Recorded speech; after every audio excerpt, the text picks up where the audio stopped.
let me go to a little bit of the DEI tabs I have marked for today. We have our favorite children's author, Julie Kratz. Julie Kratz coming back at you. For those of you guys who didn't watch my stream about Julie Kratz or my video, because Stray Wolf made like a little standalone highlight of Julie Kratz. She is the author of Little Allies, which is basically a communist tactic book for children to be anti-racist. We don't have it enabled right now, but one of my sound alerts where the Jasmine's nothing like you. She's black. That comes from Julie Kratz. So Julie Kratz has made another article here. Another little article here. Let me turn my BGM back on. DEI is change management. Julie Kratz promotes allyship and inclusion. Is DEI dying? The answer is that it depends. If leaders don't embrace change, DEI could die. Dr. Sandra Upton, founder and chief DEI strategist with Upton Consulting Group, said in our interview. Wow, her last name is Upton and her consulting group has her last name in it? I wonder if there's any possible bias here. Dr. Upton has been consulting with organizations on DEI for years, much before it was called DEI. Her book, Make It Last, a roadmap and practical strategies for how to do DEI work, helps leaders answer the question, how do we turn our good intentions and high hopes towards DEI into real and lasting change?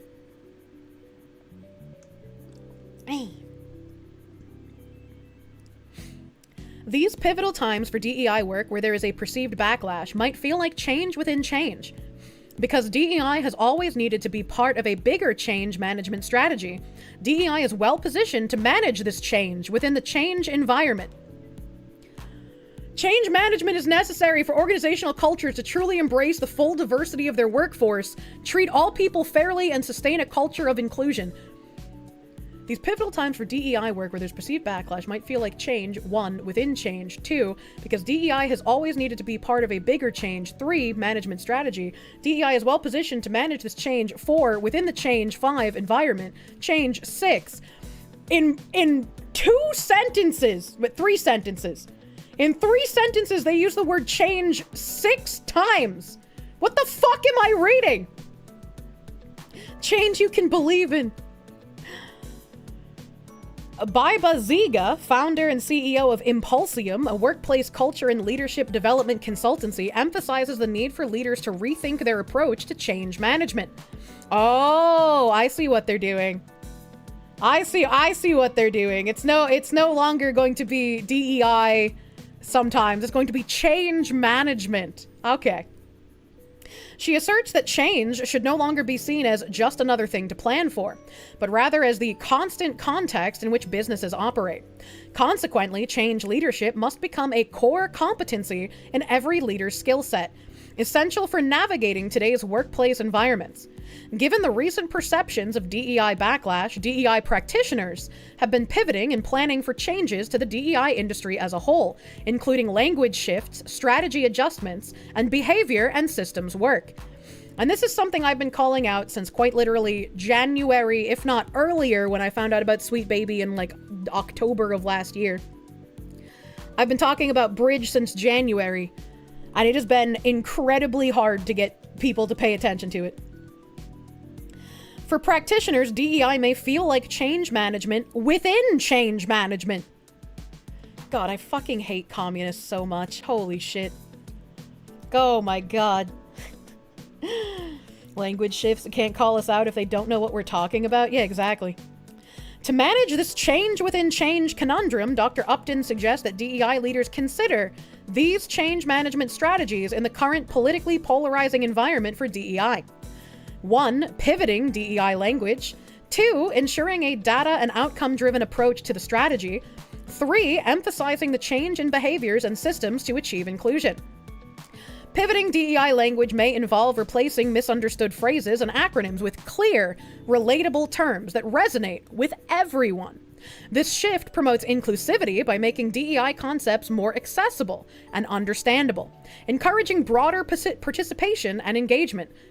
Just obfuscate the language, and then those dumb chuds won't understand that they are still parading towards their doom. They'll just go along with it. That's how dumb they are. These people are actually insane. And what's unfortunate is, again, when I brought up like Asmongold's video on this and people were mentioning B.R.I.G.E in the comments, tons of people were just like, oh, it doesn't matter if they change the language because everyone knows what it is now, so we'll be able to tell and they won't go anywhere. And it's like, bro, this has been going on for like 60, 70, 80 years. All right? Like, yes, they have been tricking people with the language changes. Yes, they're tricking you right now by way of you saying that. Please, I beg, just pay attention. Changing the name of a retarded concept doesn't make it any less retarded, but alas, people are people. Yep. Yup. And the federal law prohibits race-based hiring, but they do it anyways. Yeah. And once they started actually catching legal backlash for once in their lives, they were like, oh, well, now we just need to cover our tracks even better. Now we need to lie even more. And I feel like a lot of these articles that I read about them changing the language and obfuscating things on purpose end up sounding redundant, right? Like, all of us here on my stream already know this, but no one else is reading these things. I don't see anyone else talking about the language changes, the obfuscation, the subversion, how they're continuing to do the same thing. I don't see that anywhere. So I feel like it's necessary for, even though all of us in my community already know this, and I'm beating a dead horse at this point, if I'm the only one talking about it, I should keep talking about it.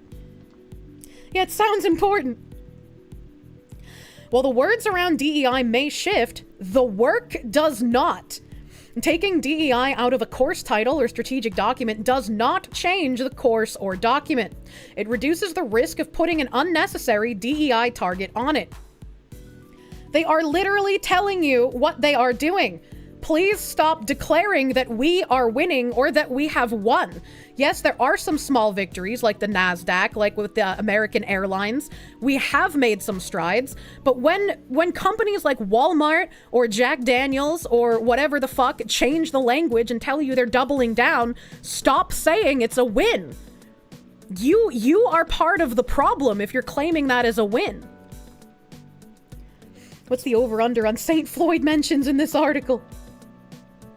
As Dr. Upton remarks, you can call DEI what you want, just do the work, but not in a performative way. People can tell if you're doing the work or not. People need to see the short-term wins and substantive longer-term results. This requires allocation of necessary resources and a never-ending commitment to the work, despite any backlash and messy distractions. That's right, you chuds, you're just a messy distraction. Keep noticing, keep pushing back. Communism has never worked and will never work. This is not something we will lose. We will win eventually. We just have to keep making a fuss about it. Never-ending commitment. Pivoting the language of DEI allows practitioners to continue to do the work without being targeted. By emphasizing the long-term game, DEI work can better survive the short-term backlash. What have I been saying since January? These companies are not caring about profit right now. That's why they can make record losses and still continue on like nothing's happened. That's why they can make record losses and still insult their consumers. Because right now, it's not about the profit. It is about the long-term game, the cultural shift. If they can control the culture, if they can control the thoughts and opinions of the new generation and embed them with their ideology, the profits will naturally come back because that's all the modern audience, the new generation, will know. Ensuring a data and outcome-driven approach to DEI strategy involves collecting and analyzing relevant data to identify disparities and track progress. This data-informed approach allows organizations to measure their effectiveness of initiatives, demonstrate impact, and make necessary adjustments for continuous improvement. Dr. Upton also emphasizes that disaggregating the data is critical to understanding the often different experiences of historically marginalized and underrepresented groups in organizations compared to the dominant culture. Drawing from her extensive work with organizations across the UK and Europe, Ziga observes that data collection in many workplaces tends to focus narrowly on demographic metrics and broad employee engagement scores. While these figures may serve as a convenient talking point in quarterly leadership updates, they often fall short of delivering nuanced insights or driving meaningful progress. She notes that crucial elements of workplace culture, such as psychological safety and cognitive diversity, are frequently overlooked, leaving significant opportunities for impactful interventions untapped. The crucial elements of the workplace culture. Phil Labonte is an extremely based dude, as easy as it is to dunk on Beanie Man. He has some great people working with him. Phil Labonte, Brett and Mary with Pop Culture Crisis, etc. I don't know who to reach out to at this point, right? Because like a lot of people will not take anime woman seriously. So I don't know who to reach out to that I could be like, look at all of this stuff I've been talking about for a year. Here's all of my sources. Here's all of the recordings I've taken. Here's all of the stuff that's basically like the undercover journalism work that I don't know what to do with. Please help. Please help spread the word. Phil's a metalhead. He's cool in your book. Dr. Upton remarks, I'm constantly reminding organizations that the challenges they had before the US election, attracting diverse talent, upskilling employees to work effectively across different cultural groups. We've read about upskilling before. Upskilling is basically their weird workaround way for talking about putting people who don't know how to do something in certain positions and then teaching them how to do it while they're already in it. Increasing employee engagement and psychological safety, ensuring pay equity, etc., are still at your organization post-election. Stay focused on these things or what your data is telling you, and strategically tackle them with efforts that produce outcomes, not just outputs. Jeremy from The Quartering, maybe?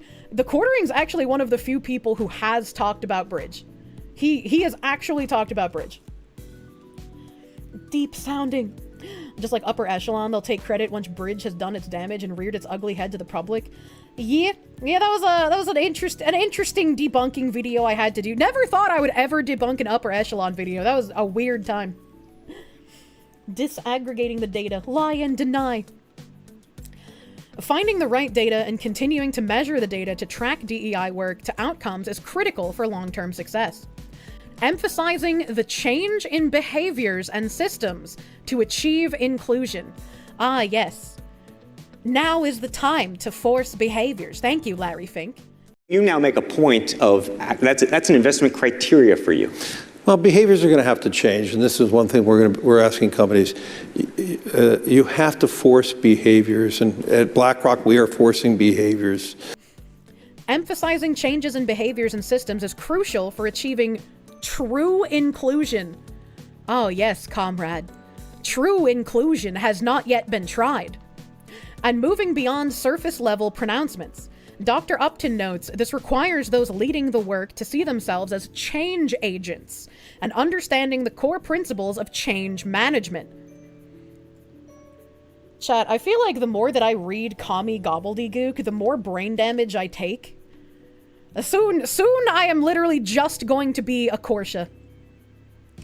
This thinking and approach are a prerequisite to operationalizing the work through important efforts such as actively addressing unconscious biases, fostering inclusive leadership, and redesigning processes to dismantle systemic barriers and promote equity.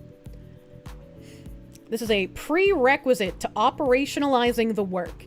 One of the very first things I posted on Twitter of Cheryl Dija directly, Cheryl Dija being the CEO of B.R.I.G.E., was her talking about how DEI is not just a moral imperative. It is something that needs to be operationalized as a business practice. In her DEI Propel course, Dr. Upton walks DEI and HR leaders through the process of developing a strategy using change management practices. Despite perceptions of a DEI backlash, leaders can ensure the longevity of DEI work by pivoting language, adopting a data-driven approach, and emphasizing behavioral and systemic changes for true inclusion. And the data-driven approach is literally just going to be making shit up, much like the McKinsey study, which all of this hinged on, which is just made the fuck up. Communists call true believers useful idiots. So yeah, you do get dumber. It's just like, I take mental damage reading this. I don't think the DEI backlash is really directed at DEI as a concept, but at the degree to which its goals are achieved by treating people differently based on their race, ethnicity, gender, or for any other identity-based criterion. Giving some particular treatment or expecting some particular behavior from a person based on identity is morally reprehensible. Is DEI dying? No, DEI is inescapable. And this fact is embedded in the history of evolution of humankind. The abolition of slavery, the shift in women's roles across all facets of society, beginning with the right to vote, the rise in scope of the LGBTQIA movement, and the advent of Braille, sign language, and other fundamental disability mediums. This right here is a useful idiot. This right here is someone who does not understand what DEI is and how it has anything to do with Marxism. Diversity by nature is everything we are as people. Ethnically, culture, gender, mental and physical ability, ideological divergence, nationality, naturalized citizenship, and identity. Equity bridges the systemic gaps that isolate our fellow humans from critical opportunities for survival and success without the social construct of our society. Change management is the organizational support arm of equity. Oh God, I want to vomit. And not because I'm sick. Sounds like someone is trying to get the grift off life support. Hey, John S., I see you. They literally preach segregation. They do. They do. Gender's a social construct, huh? And speaking of social constructs and people claiming victory, Walmart's DEI compromise holds lessons for corporate America. Robbie Starbuck has viewed your profile. The LinkedIn alerts for Walmart Inc. executives started appearing on November 18th, offering an early signal that the anti-DEI campaigner was setting his sights on the biggest U.S. private employer. Just a week later, the innocuous notification had rippled into a shockwave. Walmart announced a raft of changes to its diversity, equity, and inclusion policies, from shifting how it evaluates supplier programs to ending the use of the term Latinx. Ah, yes, little chudettes. We will get rid of the Latinx. Do not pay attention to our inclusion and belonging initiatives. They are certainly not DEI. The retreat by the world's largest retailer is notable not only for its policy turnaround, but also the speed at which it came together. Interviews with Starbuck and people familiar with Walmart's decision show the company adopted a mix of his demands and changes already in the works just 5 days after the conservative agitator told executives he was prepared to release a video calling for a boycott just before Black Friday, the busiest shopping day of the year. Set against rising DEI backlash and an incoming U.S. presidential administration that welcomes the crusade, the Walmart agreement shows the new reality that companies face. Toe the line between dialing back diversity policies while not abandoning support for underrepresented workers and customers. Literally all you need to do for like any of the retards that are claiming Walmart walked anything back or Walmart doing this as a win, just send them this article. Just send them this article. Like, surely they're not too far brain rotten to understand the English in front of their face, right? The balance is getting more complicated following the U.S. Supreme Court's reversal of race-based college admissions, as employers weigh the legal and business dynamics around programs designed to correct discrimination and promote inclusion. You don't correct discrimination with more discrimination. That's not how that works. Jim Farm, they give the $49.99. The ISP you work for has change management for maintenance work on the network devices and circuits. What the fuck? What the fuck? It's a cope, though. For Starbuck, what started as pitched battles is evolving into what is more like negotiated withdrawals from the field. He now claims victories at 15 companies, yet he's only called for public boycotts at 4. The rest came in a form of preemptive release, or in the case of Caterpillar, a coordinated release. Each win adds to the blueprint he can take to the next target, and he says many more are in the works. The key for companies is to make concessions without completely rolling over, said Jeff Morrill, president of Global Strategy and Communications at Teneo. Morrill, who was head of corporate affairs at Walt Disney Co., when that company was sparring with Florida Governor Ron DeSantis over the so-called Don't Say Gay legislation, these fucking liars, said he advises companies against getting involved in divisive social issues. I like how this article is basically pumping up Starbuck for like racking up wins and then immediately calling him a retard. They're just like, yeah, he's racking up all these wins, but actually the keys for compromise is to make concessions without rolling over. We're not actually changing anything. We just need him to tell people that we are, because they believe him. All companies should recognize that this need not be a zero-sum game. If you find the right balance, you can, as some have, move forward quickly with minimal internal blowback or impact on your brand. The issue is likely to intensify when President-elect Donald Trump takes office with a cadre of advisors who are vocal critics of DEI initiatives. When Starbucks announced Walmart's shift, the news drew plaudits from the likes of former Arkansas Governor Mike Huckabee and billionaire Elon Musk, one of Trump's closest advisors. The president-elect has signaled that he may use the Justice Department to challenge diversity initiatives. Last week, he named Harmeet Dillon, a conservative California lawyer, as Assistant Attorney General for Civil Rights and noted her background suing corporations who use woke policies to discriminate against their workers. Elsewhere, in another setback for DEI, a federal appeals court last week struck down a NASDAQ rule. This is unironically a win. We went over this on stream before. I don't know if we're putting the NASDAQ and the other win thing up as a standalone clip or if that's already happened. I have been so far removed from everything happening because of how sick I've been. In another setback for DEI, a federal appeals court last week struck down a NASDAQ rule that required listed companies to either have a diversity board or explain publicly why they couldn't do so. NASDAQ said it wouldn't appeal the ruling. Starbuck, a 35-year-old Tennessean who made his name as a conservative warrior through social media, has won concessions from the likes of Toyota Motor Corp, Harley-Davidson, and Walmart is his biggest whale yet. By his telling, he has zeroed in on the retailer by November 18th, and his team reviewed the LinkedIn profiles of about 20 executives the first half of the week with the intention of sending a signal that the company was a target. By that time, Starbuck was putting the finishing touches on a 20-minute social media video, or story as he calls it, that he aimed to release criticizing Walmart around the key Thanksgiving holiday shopping weekend. Starbucks said he contacted the company officially that Wednesday night, and discussions with executives started Thursday, November 21st, through a series of emails and phone calls.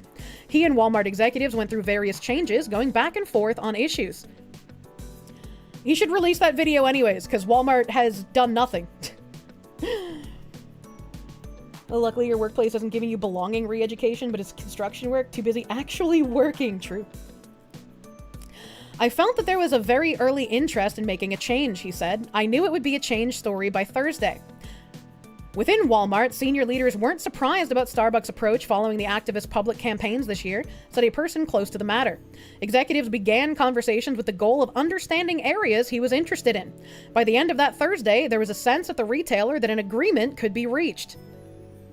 I'm wondering, executives began conversations with the goal of understanding areas he was interested in. I'm wondering if these executives, these people who heavily push and believe in DEI, I wonder if they're using Starbuck as a way to gauge how they can better lie so that he can give misinformation to people and people will believe the wins that he's claiming. That's an interesting thing that I hadn't thought of before. Discussions with Starbucks were matter-of-fact and moved quickly because many of the changes were already underway, said the person, who asked to not be named because the discussions were private. Of course they were already underway. Once again, I have been talking about these people changing the language since the beginning of the year. If you've been watching me, you've known this was going to happen before Starbucks posted anything about any company on Twitter. It'd be a tactical retreat. Man, you trying to get a job at Tractor Co. Supply? Couldn't get any closer. Starbucks' 20-minute video included topics and areas that were new to some executives involved in the discussions. They quickly agreed on some issues, such as monitoring marketplace merchandise to remove items marketed to children that are judged to be inappropriate sexual or transgender products, while others required more in-depth conversations, the person added. It's crazy that this even had to be discussed, right? And this is a very easy way, like, this is a good thing if they're going to stop actually marketing that stuff, right? To children. But this is a very easy thing to do. To just be like, oh yeah, we're not publicly showing off this stuff anymore.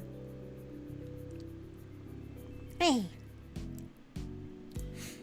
Most changes were in place by Saturday and were final by Sunday, the person said. Walmart held discussions with executives so that they could answer any questions from employees about upcoming changes. Starbucks recorded the 4-minute video he would use to announce the changes, which we watched on stream, which Walmart executives viewed. On November 25th, when the clock ticked over to 5 p.m. local time for Starbucks' Franklin, Tennessee farmhouse and Walmart's Bentonville, Arkansas headquarters, he broke the news. We found some, like, discrepancies in the language in the video, and that's interesting that they also say that the Walmart executives viewed it. They viewed it and approved it, even with the language discrepancies. Interesting. Starbucks worked in Hollywood for a long time. Why should we believe someone who's been a part of the cathedral for that long? I mean, not everyone in a cathedral is necessarily bad, right? There are people in Hollywood who've spoken out against Hollywood and Hollywood practices before. I don't know enough of his background to know if he has previously. Streams like this that make Twitter freaks think I'm racist and gay. True. Massive news. Walmart is ending their woke policies. I can now exclusively tell you what's changing and how it happened, he said on X. Walmart informed its employees via a memo 2 days later, the night before Thanksgiving. Walmart was already weighing a backtrack on DEI partly for legal reasons before Starbucks showed up. Yes, of course they were. Most companies were, because changing the language was important to go around the legal lawsuits being brought by the other conservative activist groups. Call it what you want to call it, as long as the intent of the work is still there, said Latricia Hill Chandler, Chief DEI Officer at Arkadelphia, Arkansas-based Southern Bancorp Inc. Hill Chandler, a Walmart diversity manager for about 3 years before she left in 2019. She said the changes initially stung, given how many people the retailer employs, about 1.6 million in the US, and its millions of customers across the country. At the same time, they reflect the new norm that companies across all industries are grappling with as the discussion around DEI changes. Partly to avoid legal issues, she said. At Southern Bancorp, which focuses on lending and banking services for underrepresented people, she's examining whether to change the racial equity strategy to inclusive economic or inclusive engagement strategy. And this makes me wonder, that name looks kind of familiar. That name looks kind of familiar. I feel like I've read it somewhere before, but I can't think of where. No? Yeah, changing equity to inclusive economic or inclusive engagement. These are going to be word changes that regular people, that normies aren't going to notice are the same thing. It's just like how diversity turned into affirmative action, how racism turned into anti-racism. There are going to be people who fall hook, line, and sinker for this kind of language change. Doug McMillan going down his website led to the Snoop Dogg talk. Oh yeah, they do mention Doug McMillan next, but no, I was talking about the Latricia Hill Chandler person. Walmart Chief Executive Officer Doug McMillan wrote in a Friday memo to employees that he's received feedback in person and digitally about the recent policy changes. That's crazy that Doug McMillan guy popped up again. That's crazy. They must have a completely insane AI that can generate BS acronyms. I think what's more interesting is, like, the more of these articles we read, the more incestuous noticeable it becomes, right? You start recognizing all of these names as other people who have their hands in like 70 other different pies. Why are you against anti-racism? You must be a racist all over again. Coincidence? I think not. Some of the notes shared appreciation while others shared concern and disappointment. He said in the memo viewed by Bloomberg News, "We've been and will continue to be committed to ensuring every associate feels valued and a part of the team." Walmart concluded that some of the criticism about its past practices were fair, adding that the company is aiming to evolve by learning and taking feedback. Changes aren't about politics, but fostering a sense of belonging for all employees, shoppers, and suppliers, McMillan said. And I want to point out that he not only said employers and suppliers, but he added shoppers there. Why did he add shoppers? Because, again, according to B.R.I.D.G.E, part of the responsibility of doing the work is to impart the DEI tenets also to your customers. You have to change the way they think as well. Take a shot. As one of the biggest companies and employers in the country, Walmart has tried to stay out of the political spotlight. Its diversity representation among executives has risen in recent years, and the company has promoted more people of color. It runs education and mentorship programs for staffers, along with internal councils with executives who work with employee resource groups. The retailer also partners with historically black colleges and universities and Hispanic-serving institutions. Joe Ellen Posner, more like Joe Ellen Paused, associate professor at Santa Clara University's Levy School of Business, said it's concerning from a corporate governance perspective that Starbucks is making changes along with company executives. Bullies have power because people give them power. Starbucks is absolutely not a fucking bully. This lady's crazy. It's not a wise move on the part of Walmart or anybody else to let an actor whose shareholders have not actively supported, whom the board hasn't vetted, to change the strategic direction of any aspect of organizational functioning as a kind of fealty payment. For his part, Starbucks said his goal is always the same: to get companies to be more neutral and focus on their products and services, not social causes, which is what he said he explained as part of his first formal discussion with the retailer. Starbucks isn't backing down. He has said that he has 7 companies under close study, including 3 more that may soon be ready for their own videos. One of his kids even gave him a Christmas list of companies they'd like him to fix so he can shop there, he said. It's a question if they'll ever be seen. Starbucks Walmart video, at 20 minutes, his longest so far, won't be made public because the two sides reached a deal. In his view, a win is better than a fight. It's not a win! It's not a win! This whole fucking article! It's not a win! I'm so angry! I'm so angry! I hate this! Why do I have to be an anime foxwoman? Please, I beg, pay attention to Bridge! Now they're concerned about the shareholders. You looked up inclusive engagement, turns out dates back to 2021 and an Engage for Success site. Oh yeah, these aren't like new terminologies at all, right? It's just like Amazon had switched to belonging like a year and some change ago, right? Some of these companies will definitely be ahead of the curve, already embedding the subversive language before they need it. The whole article is flex. Yeah, the whole article is basically just dunking on him, man. What are the comments? The change in stance on DEI by Walmart wasn't influenced by Robbie Starbuck. It was influenced by many people among 350 million who spoke their minds on it a few weeks prior to November 5th. Don't make it sound like a landslide. It wasn't. I mean, yeah, this is arguing about the election. Walmart might satisfy vocal religious zealots by announcing changes to remove favor for certain minority demographic groups, yet it's continuing to demonstrate allegiance to a religious group which represents the minority of the US population by closing all of its stores on their self-proclaimed religious holiday on December 25th. What is bro yapping about? Yeah, I guess nobody in the comments is even calling out how the article is basically dunking. Is giving you more brain rot than TikTok. I also had, in the same vein as this, whenever I attend bridge meetings, I always record them. But I don't know the exact legality of being able to show these things. So until I can, like, speak with someone who has done actual journalistic things and get some kind of advice on how I can approach this, I don't want to show the video. So I'm going to read some quotes that I have jotted down from this week's bridge meeting that happened on Thursday.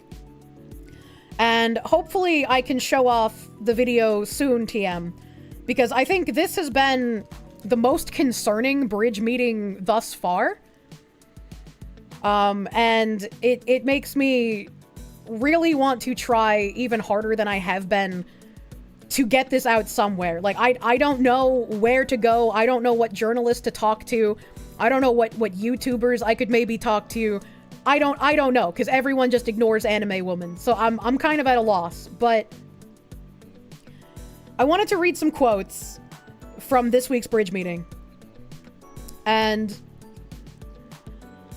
Starting off, an attack on DEI is an attack on innovation and business growth.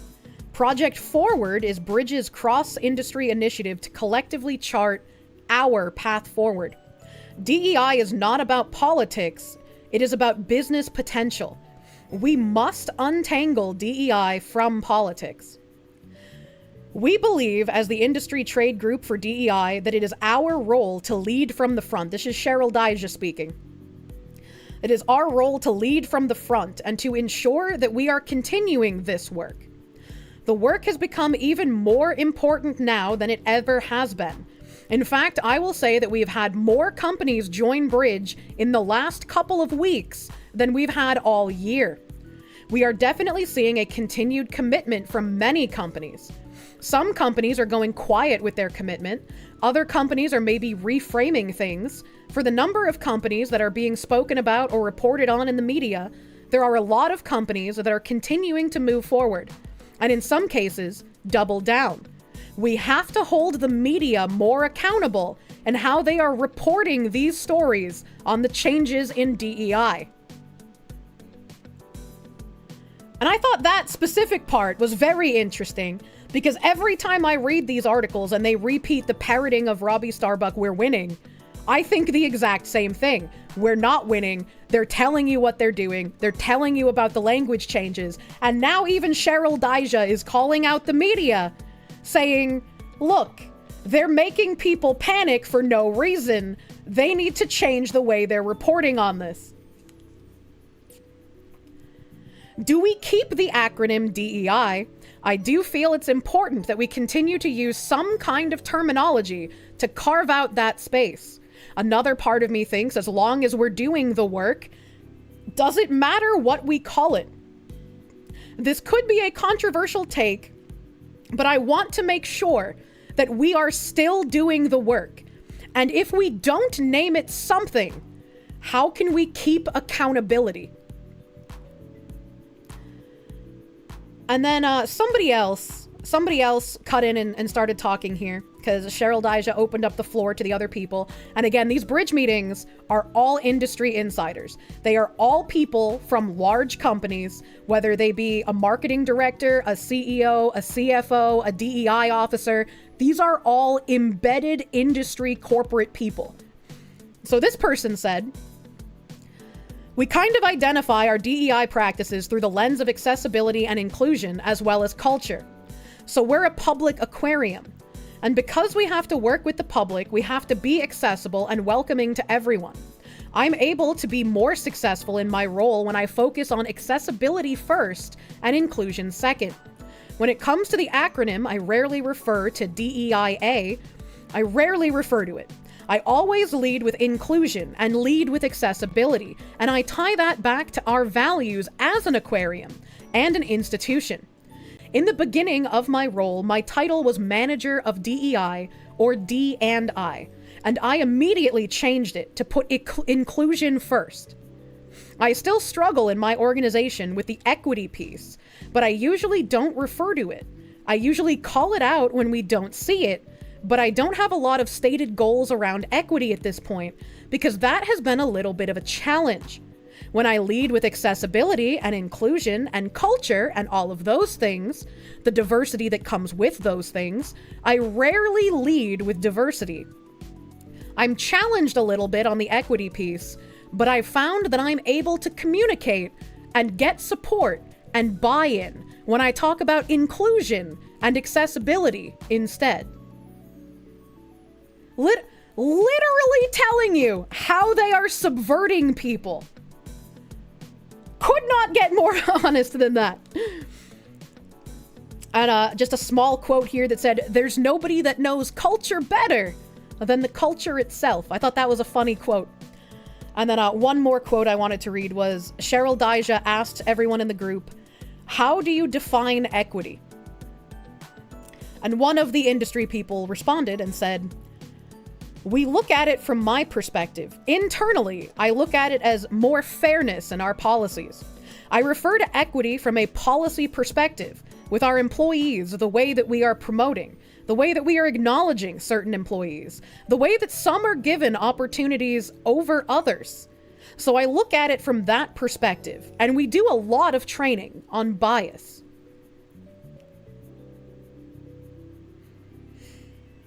Oh, so projection, I see.